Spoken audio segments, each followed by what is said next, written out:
Okay, we are going to start on time. Thank you very much for joining us at the end of a day. I know you're just teetering on the brink of all those great drinks parties. I've encouraged the panel to, well, in the words of one, keep you all awake. I've also asked them, my old boss, Larry Summers, used to talk about committing substance, which would send fear into the hearts of his junior officials when we were all at US Treasury. But I think in this context is important because it's very easy to be dancing around the surface of these topics. So I hope that we are going to be concrete and impactful in what we say. Our job in this panel, I've been told, is to highlight key actions that businesses can take to operationalize the S in ESG and contribute to equity of opportunity. So no pressure. We have a big job to do in 44 minutes.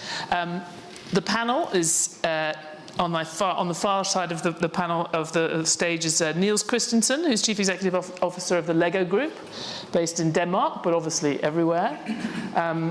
Stanley Bergman, Chairman and Chief Executive of Schein in the US, and Amy Goldman, who is Chief Executive and Chair of the GHR Foundation, which I'm interested in hearing more about, having looked it up, and it just looks like you do amazing things all around the world, so I'm interested to hear. And Joe Ucuzoglu, who's the Global Chief Executive of Deloitte. There's always a lot of talk about the S, actually, and the E and the G at Davos. We're a few days in. But Joe, maybe I should start with you. I mean, in these tough times where a lot of the discussion about your relationship to your employees and to people is all about wages, how do you make the case for this broader S or equity commitment from companies? Well, I have to acknowledge you've set the bar high. So keep everyone awake and ground this in substance. So maybe some straight, we'll try, and I think straight talk is important. We have a world with a lot of problems right now. And you see some pretty fundamental questions being asked about the economic construct that underlies our economies, a free market capitalist system, critiques as to whether that's led to unacceptable levels of inequality, whether sort of all cohorts within society are actually able to prosper. And so nothing short of our license to operate is on the line.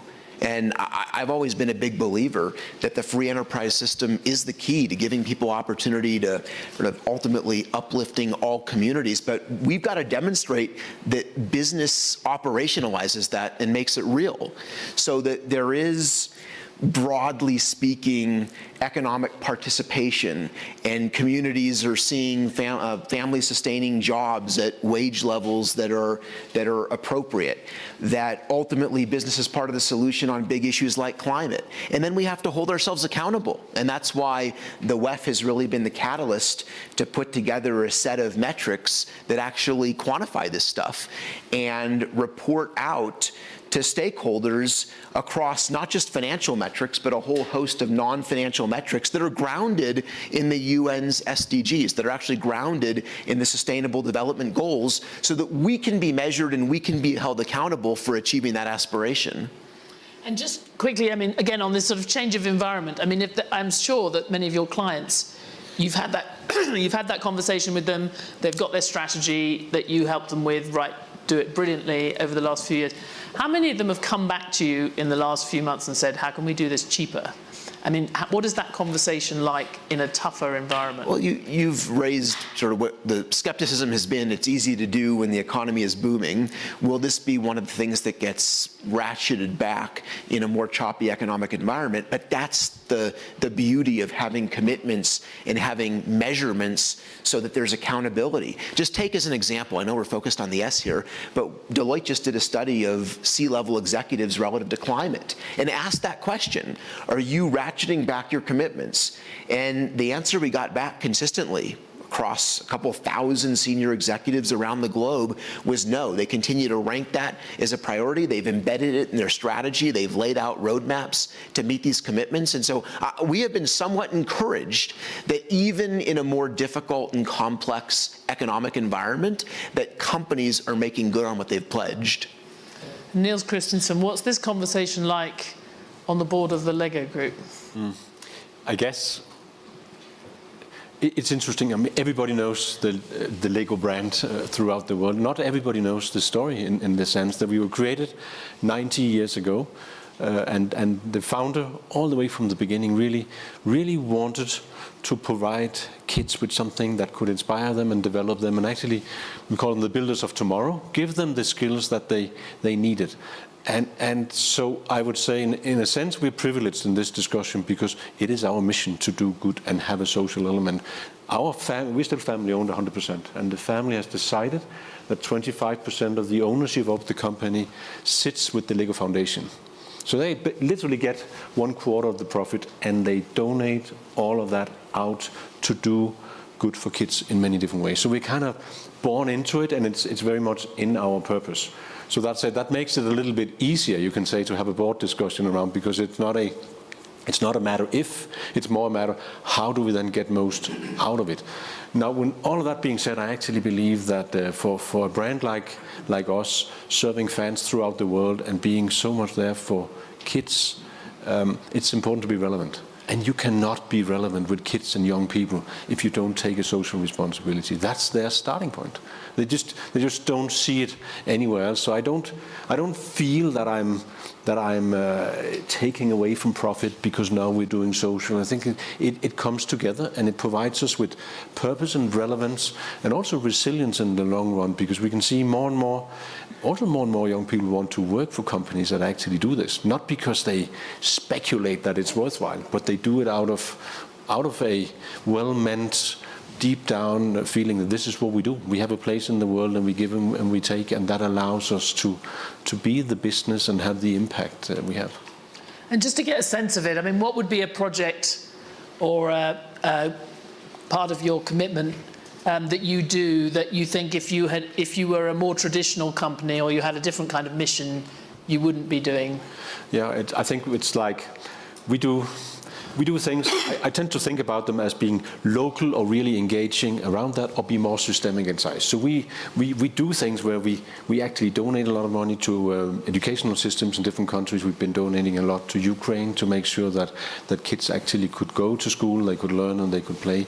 But we also, every year, we give all of our employees throughout the world 2 days off where they're paid, just to go and do social work. We call it local community engagement work. So they can actually go out, and we do different sessions with kids. We have built the change, so we help children actually express what they believe how the world should be looking, how sustainability is for kids. So we do build to give programs. So here during Christmas, any kid throughout the world that would build something and either show that in a store or upload it, we would give a gift to another kid somewhere in the world where they would not have the opportunity to play. And we actually gave away 2 million Lego sets on that. So this allows kids to give and to be part of something social, but they have to do something. They actually have to go in and build something and participate actively. Then they are part of solving a social issue. So we do both systemic and much more down-to-earth programs. Mm.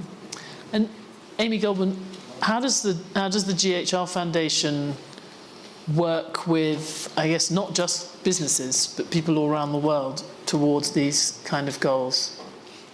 Well, we are a mission-driven organization. We spun out of a business. So I like to think we retain entrepreneurship in our DNA.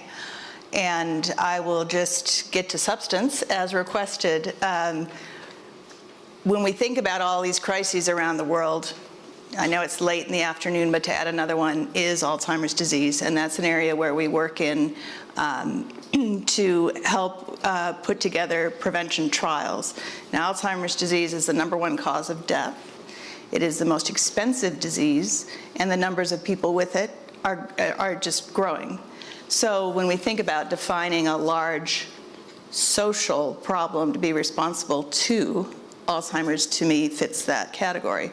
So when the GHR Foundation looks at that, we think about how can our capital be deployed by the private sector and by the public sector to do something bigger than what could be done, individually. So again, for an example, we can come in and be seed funding for industry so they can start doing feasibility and planning studies around prevention trials, because trials are big and expensive and they're very long-term.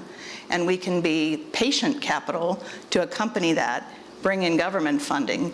And then in the case of the AHEAD study that we've funded, we've added a module on diversifying the participation of the participants in the research trial, so that we have a more diverse set of participants who then, to be more concrete, incidence of Alzheimer's among Blacks and Latinos and Latinas are much higher, and yet their participation in research trials tends to be much lower. So because we had partnered with industry and government over a long period of time, and this need was there, we were able to come in and have this flexible capital. We've also used that for innovation. Is that in the as well. US, or is that? It's a US-based, well, I shouldn't say it's a US-based trial, because in the AHEAD study, the industry partner is ASI, which is out of Japan.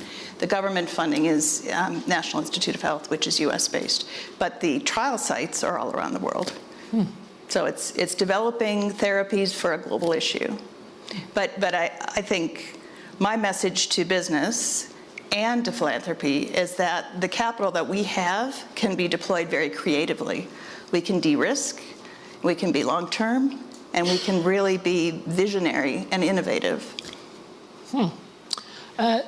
Stanley Bergman, I know, or I'd read, that of the many pieces that you advise companies on, you're trying to incorporate the supply chain element, as well as some of the more sort of closer to home things, and broadening out to people affected by your supply chains, or by our company's supply chains and communities. So maybe say a little bit about that. Should we have a broader sense of what this agenda is about? Yes, thank you, Stephanie, for that question. So Henry Schein is the largest provider of products and services to office-based healthcare practitioners. That's practitioners outside the hospital. This is where healthcare is moving. And in that context, we're the largest provider of products, for example, to dentists. Now, the company has been built on the concept of our 5 constituents working together. We have our suppliers. They provide us with the products. And they're very much engaged with, for example, not only our business, but with our philanthropy. Then we have our customers. We have 1 million customers around the world. That's 1.5 million practitioners. The chances of your dentist buying products from us is pretty high. And we engage our dentists in our philanthropy. So our job is to help our customers operate a more efficient practice so that they can provide better clinical care. But at the same time, we talk to them about not only being in the business of providing healthcare, but working with us on philanthropy. And our team, we have a very deep Team Schein culture, and I would submit that being a company engaged in philanthropy has helped us significantly in this battle on labor. And we've had pretty good retention because our team is engaged in our philanthropy. And then we have our investors. The company was founded 90 years ago, but we've been a public company for 28 years. We've had a pretty good, consistent rate of return, compounded annual rate of 12.5%. We had our IPO 28 years ago, and we spoke to the public about the notion that our investors are important, but one of the 5 constituents that make up our mosaic of success. And we work towards giving our investors a good rate of return, but one of 5 constituents. And then our 5th is actually our philanthropy. And this is where the supply chain comes in. We, of course, work with our customers, and we help them in running their practice, but we work with them on being engaged with social programs. So on the children's side, for example, we founded a program in the United States called Give Kids a Smile. Believe it or not, the richest country in the world has millions of kids that don't have access to oral care. Prevention is critical. If you don't have oral care, you can end up with Alzheimer's. So we engage with our customers on providing services, healthcare services.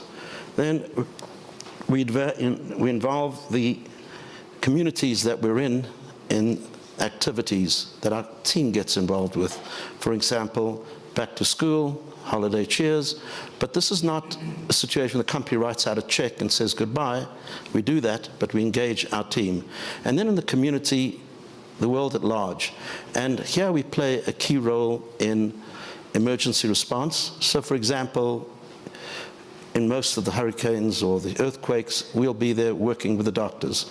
Any physician or dentist that wishes to go and do work, outreach program, will get their supplies from us free of charge. All they have to do is be a member of a recognized healthcare institute or register as a practitioner, and they'll get their products. So for example, in Haiti, we were probably one of the first providers of healthcare products because we work with NGOs, but our any healthcare practitioner can get the products.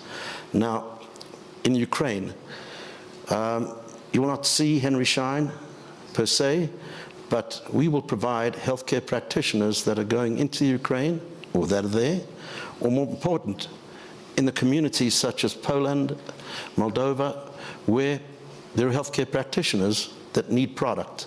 We'll figure a way to get it to them. And I would submit that this has made us a company that has gotten all of our constituents involved, our 5 constituents, and has resulted actually in a great return on investment for our shareholders, public shareholders. We're almost 98% publicly held. And it's this engagement with society, sustainability. We advance supplies of products. We're heavily engaged with supply chain. And the bottom line is that we found out years later that what we were doing was ESG. Somebody gave it a fancy name. I think it was Larry Fink. Isn't it fascinating that somehow this has become a polarized topic in society? It's stakeholder capitalism versus shareholder capitalism.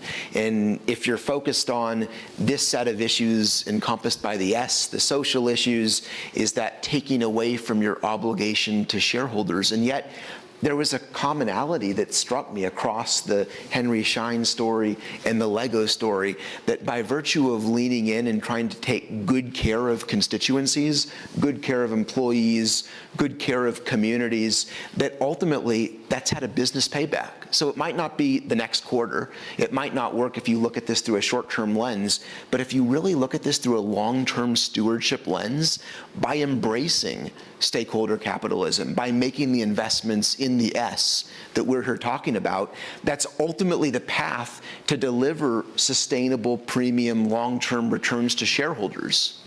But that's interesting you said that, because I was going to say, do you resist, what do you do with the debate around woke corporations and the kind of the backlash? But you don't. Show them a return on investment. Should you reclaim should you reclaim the term? Should you run away from? I think because it's put a lot of people. You're a company that's obviously been committed to this for many years and can point to all the things that you've done.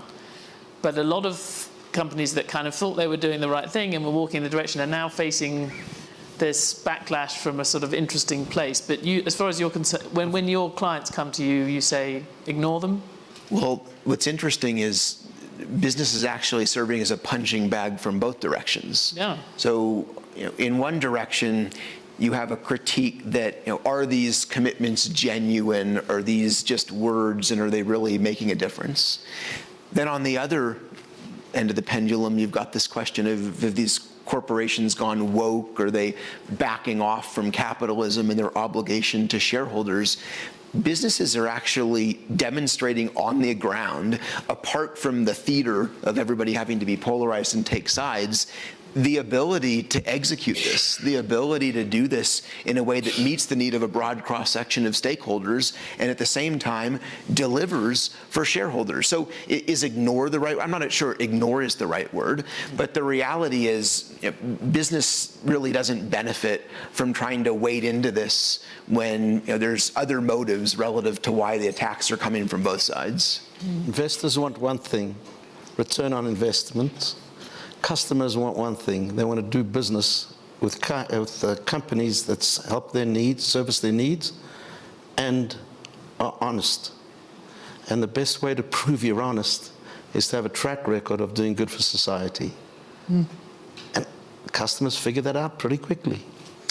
We are I think the other discussion this week in Davos is about a more fragmented world, and I guess with that comes potentially more variation in values, or maybe we kind of went on the assumption that we all had roughly the same values and we were moving in the same direction. Now we no longer have even that illusion, perhaps, when you think of like the G20 economies or others. Does that affect, I mean, you're all in different ways active around the world.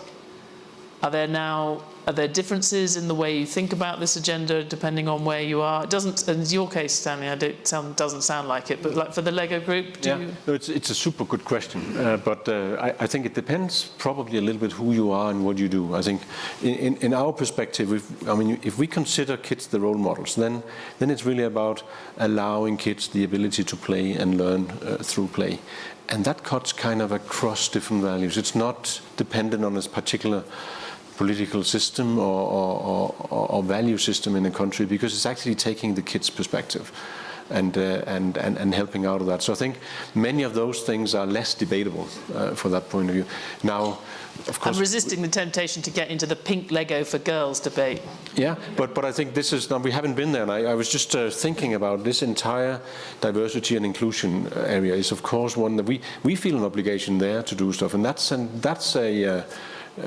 an example of we've actually had to make sure that we also somehow play by the values in whatever country we're in, and not just trying to overlay again to make sure that we are there for the kids. So we've gone a long way to make sure that we are truly inclusive in what we do in all Lego sets, and we don't assume that anything we do is particularly for girls or particularly for boys. So we've kind of taken that away.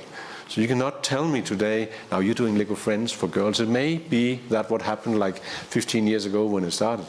But today, we're talking about consumer groups, we're talking about play patterns, and if there are boys that really likes the role model playing of Lego Friends, then that should happen, and it happens. And Lego Harry Potter is 50-50 for boys and girls. So we think about it in a different way and try to be truly inclusive, both in terms of product and how we market. And we're working actually together with a lot of organizations that are more experts than we are. And it all feels exactly the same when you step on it with bare feet.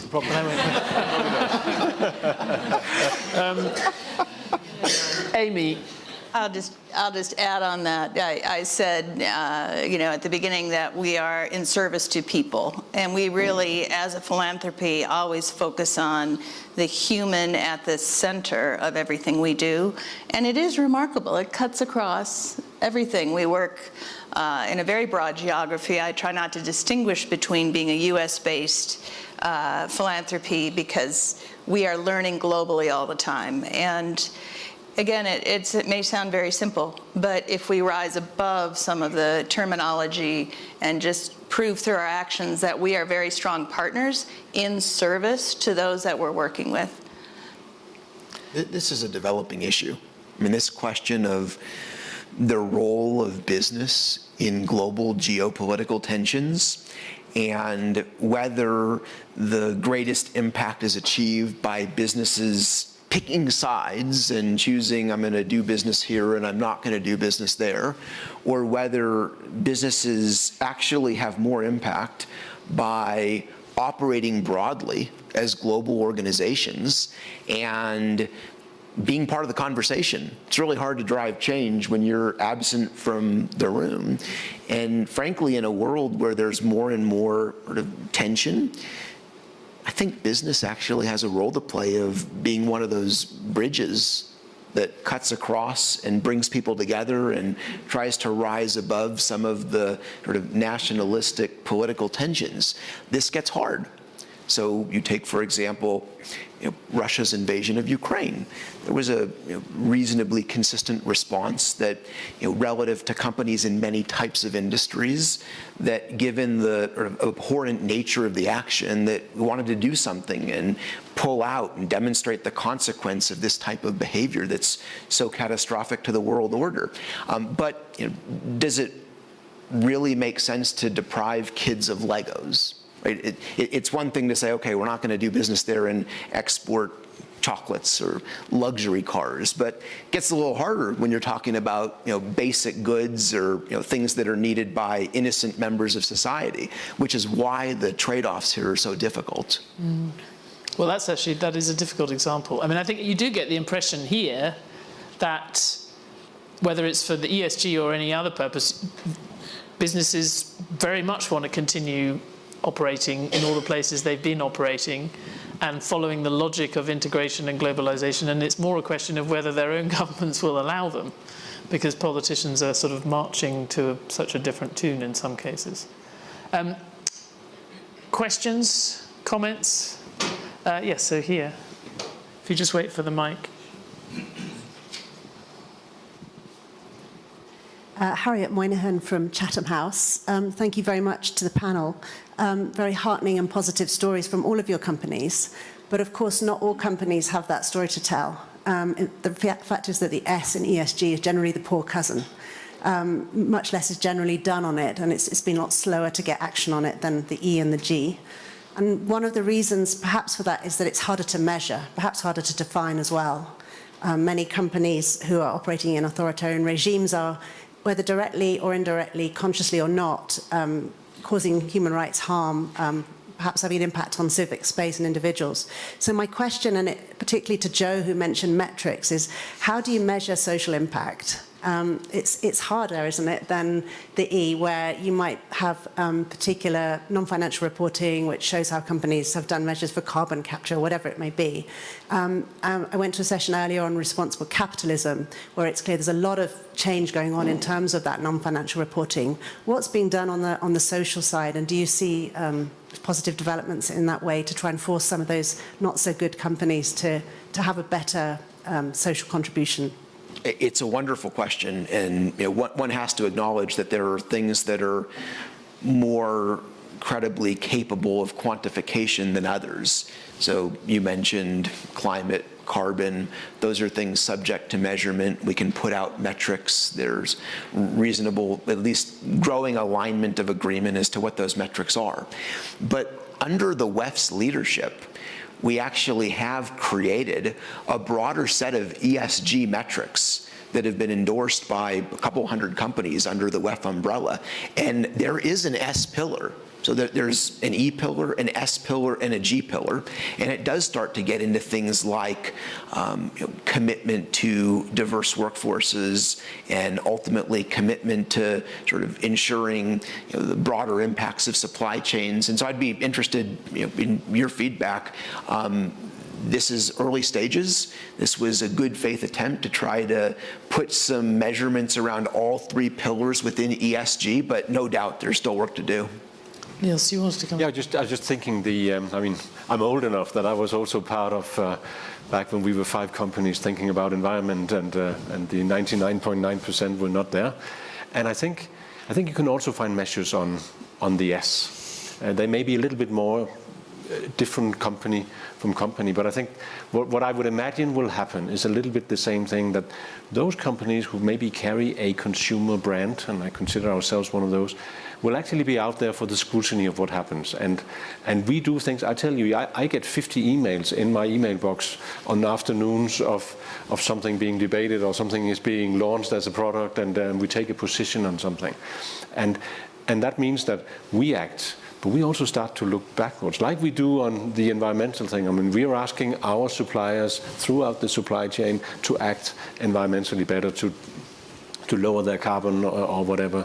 I also think now that we are also taking some of these social things and we're going back into all our suppliers in how they work, how they treat their employees, and how we do stuff. So I would imagine that you could hopefully see a little bit of the same effect, maybe 5 or 10 years delayed, but that the same dynamic could play out. Stein. Yes, so of course we need to have some form of metrics, but I'm very worried about it. I'm very worried about, for example, the SEC getting involved and having people that really don't understand. There's a regulation in the US that we have to comply with the SEC, and relates to certain minerals that are mined in the Eastern Congo. Who wants to buy mineral? You cannot support that part of the world. But to have the SEC monitor that, they don't have the capabilities. You take something like D&I. I think the D is relatively easy to comply with. You get statistics, you check it off. And of course, all companies in the US that do business with the US government have to fill out forms. But it's the I that's important. Are women really included? When they sit at the board meeting, are the women really the ones that everybody looks to? Are they the real chairs of committees? And in the companies, in the actual organization, are women really being looked at when people talk in the conference room? Are they looking to the women, or are they just there? And that's my concern, and that's very hard to measure. So you made me think about the Bloomberg Gender Equality Index, which tries very hard to capture that, but you're quite right that it's difficult. Sorry, Amy. Oh, no, just, again, to maybe put a little bit of a different perception on it from more of the global development philanthropic side, but also we really focus on localization, which is, with the inclusion piece, is really bringing in the people who are closest to the problem, the issue, into the leadership, and we are always thinking, who's not at the table that should be at the table? And that holds us accountable. So just another aspect to it. I think there was a question here, yeah. Hi, good evening, ladies and gentlemen. My name is Sarah Chen Spellings from Washington, D.C. I run the $1 billion Fund for Women, now called Beyond the Billion, the world's first and largest global consortium investing into women-founded companies, venture capital. So I come from the lens of venture capital, technology, Silicon Valley, so on and so forth. And the topic that you picked on actually caused me to want to push this forward as a question to you as leaders, global leaders. There's this terminology of a non-political leader. And today we're faced with so many issues, from Asian hate crimes to Roe v. Wade, and all these issues that stakeholders have a view, right? And as representatives, as the face leading your companies that touches so many lives, you're looked to take a stand. And recently, 2020, 2021, with George Floyd and all that, we've had instances in the Valley where a third of the company left when a CEO of Coinbase and Basecamp actually decided the workplace is not for politics. How would you advise a young leader who's at the forefront of building a company that's not yet, 60,000 employees, struggling with resources, but also with a growing generation of stakeholders that care about who this leader represents and the values that they represent? Thank you. Nice, simple one. I think in England that's what's known as a corker. There's probably no topic that corporate leaders are spending more time on than this one, because it is such an imperative. You have a war for talent. People want to work for organizations that align with their values. Simply saying silent isn't one of the options. And you've seen large cross-sections of the corporate world speak out on big issues, make statements about the values of what the company stands for. Now you're seeing some backlash of companies gone too far. Nobody's got this completely figured out, but I will give you a few thoughts just in terms of what we see at clients right now, some of where the dialogue seems to be headed. Really important that companies continue to be willing to speak out on values. It's also not reasonable to expect that companies can become the arbiter of every divisive societal issue. So there's issues upon which society is split pretty evenly down the middle. And business is actually going to lose trust if it comes out and is viewed as politicized and wading in on the most contentious issues that divide communities. Now, fortunately, there are big cross-sections of these issues that should be pretty inclusive, that should draw people in from across the political spectrum, that are grounded in values.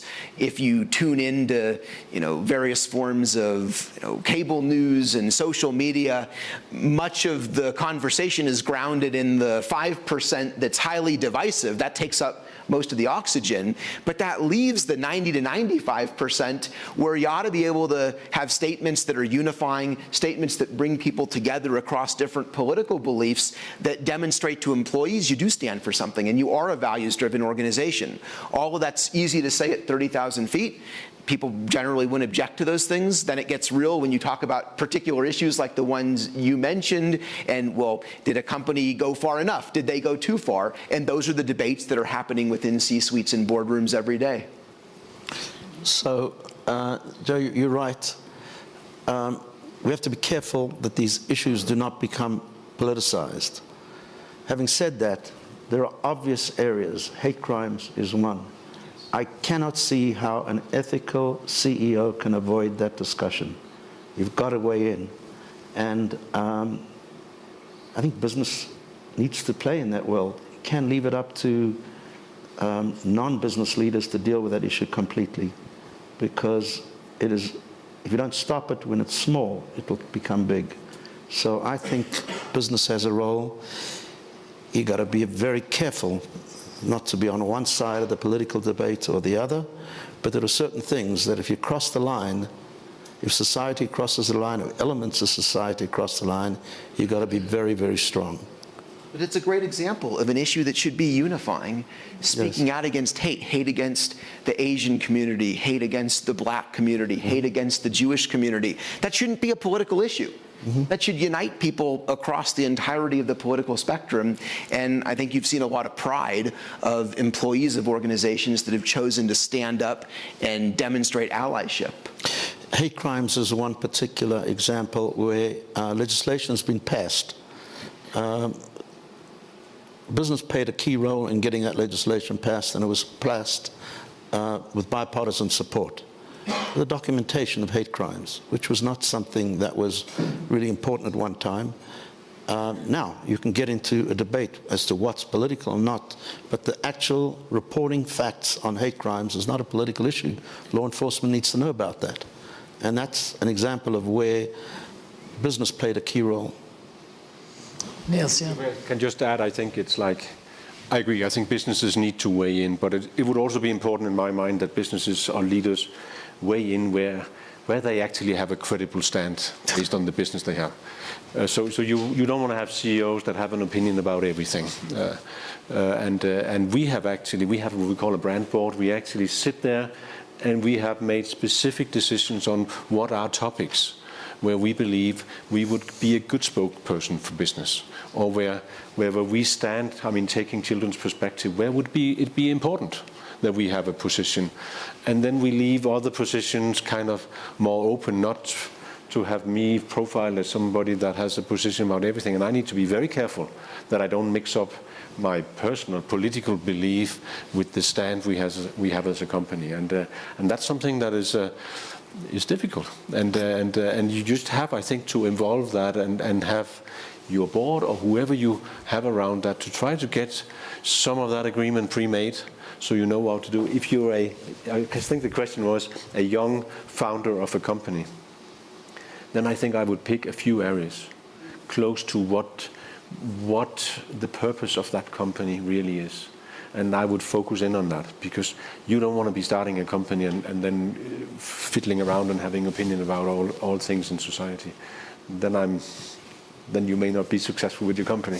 So I think there's a certain element of focus and credibility around that. You wanted the debate to be a little bit lively. Yeah, okay. All right, but we've got people who are desperate to come in, but No, sadly, I disagree with you.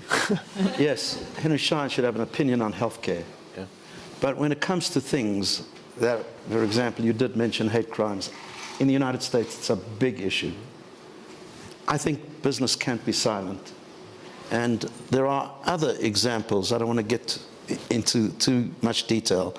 But yes, Henry Schein has a very significant active role in providing and advancing access to care. I mean, we're involved in, you name the organization we're involved with. Yes, that's our domain. But there are certain items where society crosses the line where I think business has a responsibility to speak out.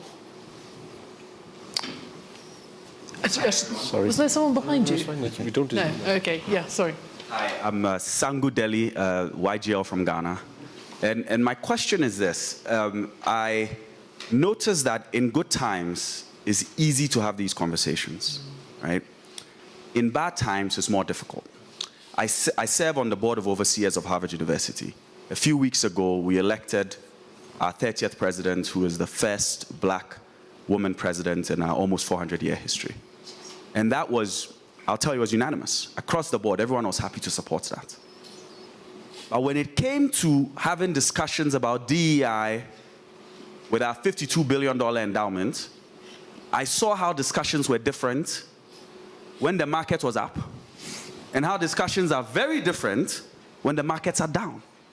So realistically speaking, especially now that economists are saying we're heading into a recession, frankly speaking, how do we ensure that in downturns, these things, these important things, don't get thrown to the side as nice to haves and are not, you know, it's often presented like it's mutually exclusive. And we often see that during downturns. Would love your perspective on that. Thank you. Can I just check, because we're going to run out of time, I'll just check there's no other pressing... All right. We started with this, so I guess it's quite good to finish it. How do we make sure that this agenda doesn't get lost in tougher times, which I suspect we haven't quite seen yet? I would recommend that you talk to the people that manage the funds, have them look at companies where purpose is important. There's a very good Harvard case study and a Babson College study which shows that those kinds of companies actually have a better return on investment. So I don't think there's a conflict between good return on investment and companies that have a purpose and are socially responsible. In fact, I would submit those companies have done extremely well during the COVID period because they were able to retain their workforce because the workforce is engaged in the purpose of the company. I think this is a real question, because I think we have all seen some of that coming. I can think of a couple of things in our own system that maybe at least should help.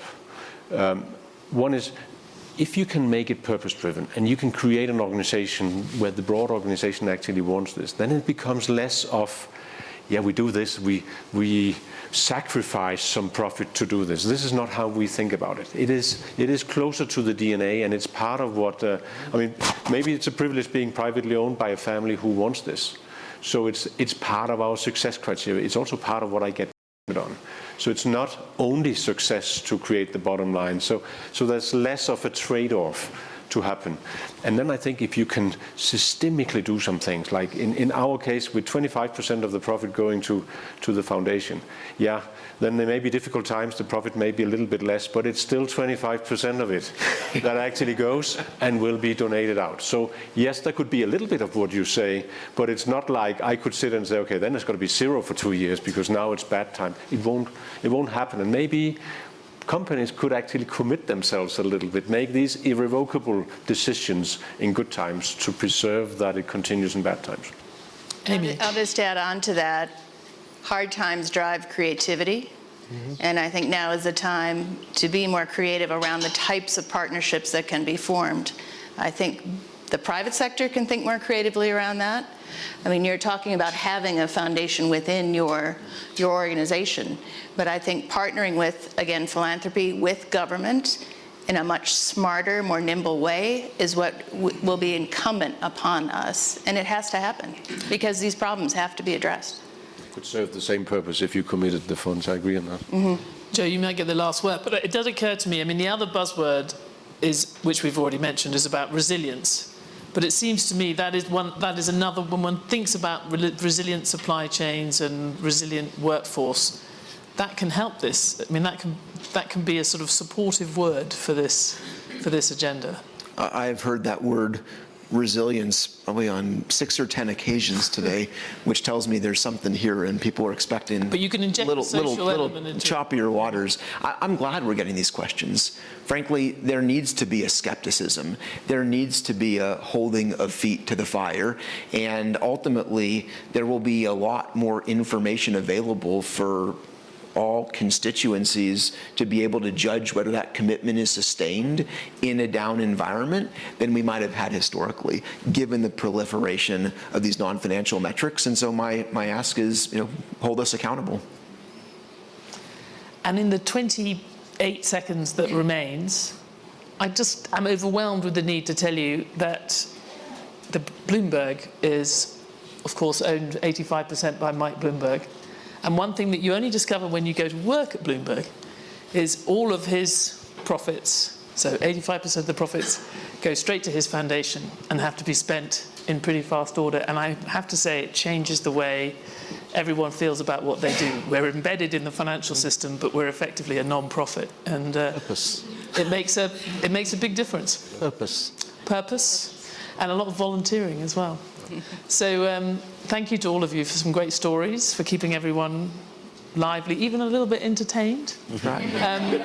Enjoy your evenings, and thanks again to the panel.